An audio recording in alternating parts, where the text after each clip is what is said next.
Khan with our Wednesday, July 15th edition of News in Depth. 18-year-old in custody after killing a 19-year-old during an argument. More in this report. An argument between two youths from Dazzle Housing Scheme East Coast Demerara turned deadly on Tuesday afternoon. That incident has left a 19-year-old dead and an 18-year-old suspect in police custody. The dead man was identified as Burnett McKenzie.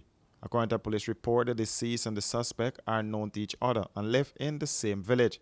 However, they were not on speaking terms. The police said their initial investigations revealed that the suspect and the deceased are always in the habit of threatening each other over a misunderstanding. On Tuesday around 16 hours 50, the deceased was at a shop which is located on the eastern side of Dazzle Housing Scheme Access Road when the suspect came and they had an heated argument which resulted in a scuffle. The police report noted that the suspect then armed himself with a knife and dealt the deceased a stab wound to his abdomen. McKenzie was rushed to the Georgetown Public Hospital, where he was pronounced dead on arrival. The suspect was arrested and is assisting with the police investigations. Wouldn't it be nice if we didn't have so much waste to dispose of in the landfill? Well, composting can help us reduce the waste we dispose of by turning our organic waste into compost, which can be used to improve the quality of our soil.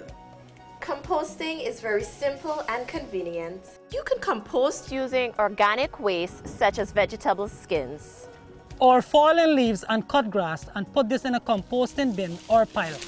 Compost can help your garden grow healthy plants while reducing your volume of waste. It's a really good way to keep our communities clean and healthy. So, let's all start composting our waste. Find out how easy it is. Call us on 226-2189 or 227-8429 or visit our website moc.gov.ui. A message from the Ministry of Communities in collaboration with the Inter-American Development Bank.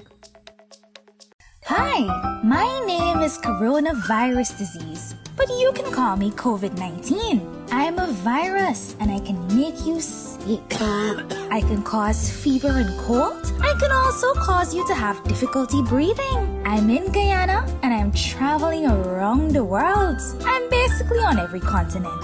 I cannot make you sick if you wash your hands with clean water and soap while you sing the happy birthday song, or you can use hand sanitizer to rub your hands while you count from 1 to 10 slowly. When should you wash your hands? Wash them after you use the toilet and before you eat a snack or a meal. Remember, my name is COVID-19 and I can make you sick. Do all you can to keep away from me. A message from the Ministry of Public Health and PAHO WHO.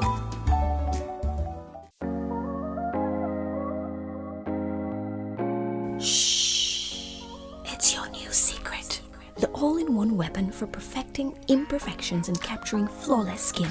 A lot of brands forget women of color or just don't understand that we come in all shades. From caramel to ebony, there's such a range. Iman Cosmetics is for every woman and features a line of skincare products and cosmetics including 16 foundation shades, powder, concealer, lipstick, blush, eyeshadow, highlighter, and BB cream. Visit us at Lot 75, Swamp Section, Rosal Town. That's behind the market. Or call 337-4422 or 688-9249. Shh.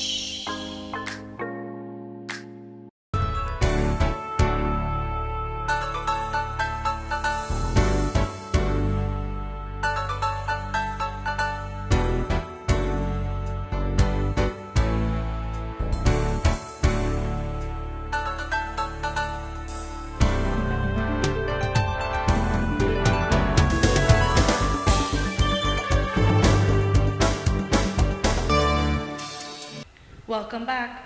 74-year-old man is Guyana's 18th COVID-19 related death. Let's take a look. The Ministry of Public Health has confirmed that Guyana has registered its 18th COVID-19 related death. The person is a 74-year-old male who passed at the Georgetown Public Hospital Corporation on Sunday, July 12th. Melissa Khan, News in Depth.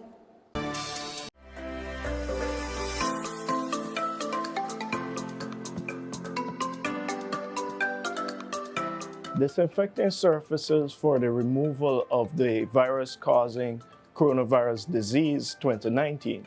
requires the use of strong disinfecting agents. A few examples would be bleach, hydrogen peroxide, and you can use substances such as 70% alcohol or isopropyl alcohol, or a number of other substances that contain quaternary ammonium compounds, such as Lysol spray or disinfectant wipes.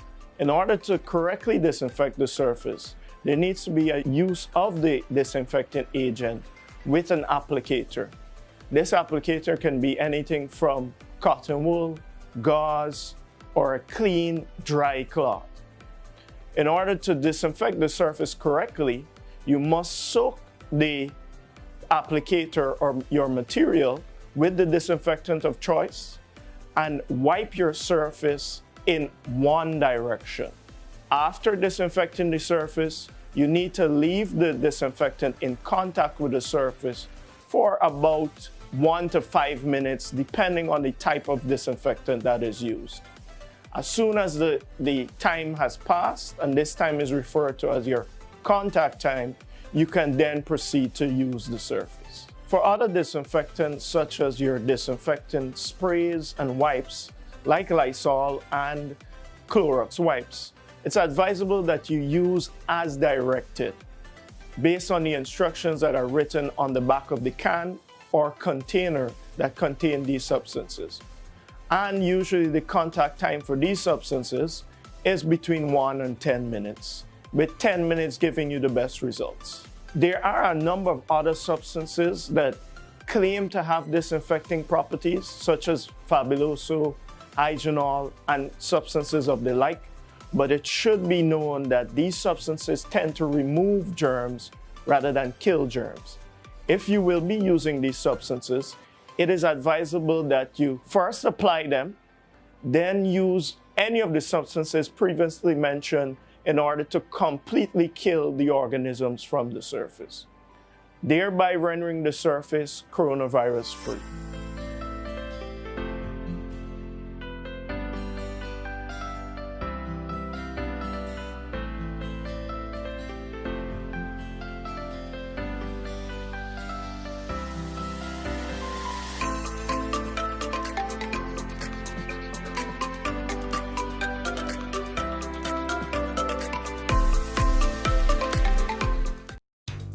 This is what shopping used to be. More plastic bags than I could carry or I could use. They always end up in the bin or as unsightly litter. Then it hit me. Get just one reusable bag. Now, whenever I shop, I don't use plastic bags. I always have my reusable bag. It makes shopping a lot easier. And it's better for the environment. Use one less disposable plastic bag. Make the switch to a reusable bag today. For more information, please call us on 226-2189 or 227-8429 or visit our website moc.gov.gy. A message from the Ministry of Communities in collaboration with the Inter-American Development Bank. And U.S. State Department announced visa restrictions on Guyanese. Let's take a look. In the midst of Guyana's electoral crisis, U.S. Secretary of State Mike Pompeo has announced visa restrictions against individuals who he feels are responsible for or complicit in undermining Guyana's democracy. Now, all this is taking place while the matter is once again before the High Court on whether GECOM can make a final declaration based on the numbers of the national vote recount or the declaration which was signed off by all the returning officers that is in keeping with the law. You would recall during the national vote recount, a number of irregularities were uncovered, which included dead people voting, persons voting who were out of the jurisdiction, ballot boxes with all the statutory documents missing, and missing poll books. However, Pompeo wants Granger to step aside. Today I'm announcing visa restrictions on individuals responsible for or complicit in undermining democracy in Guyana. Immediate family members of such persons may also be subject to restrictions. The Granger government must respect the results of democratic elections and step aside. This is not the first time that the U.S. Secretary of State has threatened sanctions on Guyanese officials. President David Granger has always maintained that he will abide by the declaration by the GCOM chair in keeping with the Constitution. Meanwhile, the government, in a statement following the threat, said it regrets the decision by the U.S. State Department.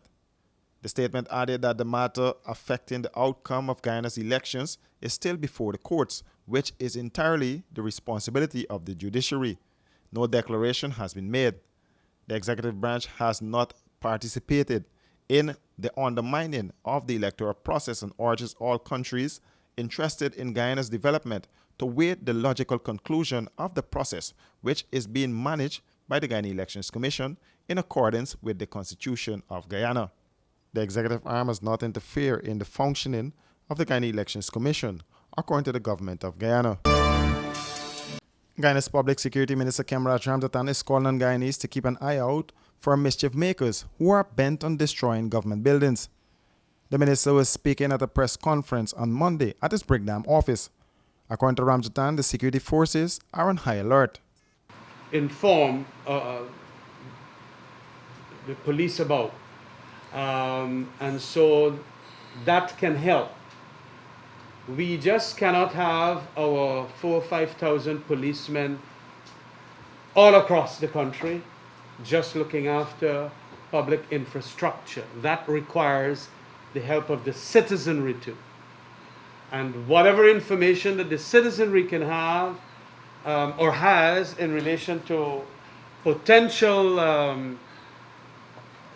arson, potential destruction of buildings, malicious damage to property, we would like to hear from them. But the actual security forces are on very high alert, and that has been since elections time. Elections have not been completed. We are almost there. And so to that extent then, we would just urge members of the public to help in that regard. That is as much as we can say. This morning, 2 government buildings were set on fire, one in Linden and the other in Essequibo. This comes days after an arson attempt at Umaniyana last Sunday. And that has brought us to the end of our news for tonight. For these and other stories, visit our website at rdproductiongui.com or our Facebook and Instagram page at Royston Drakes Production. On behalf of our news team, thank you for joining us.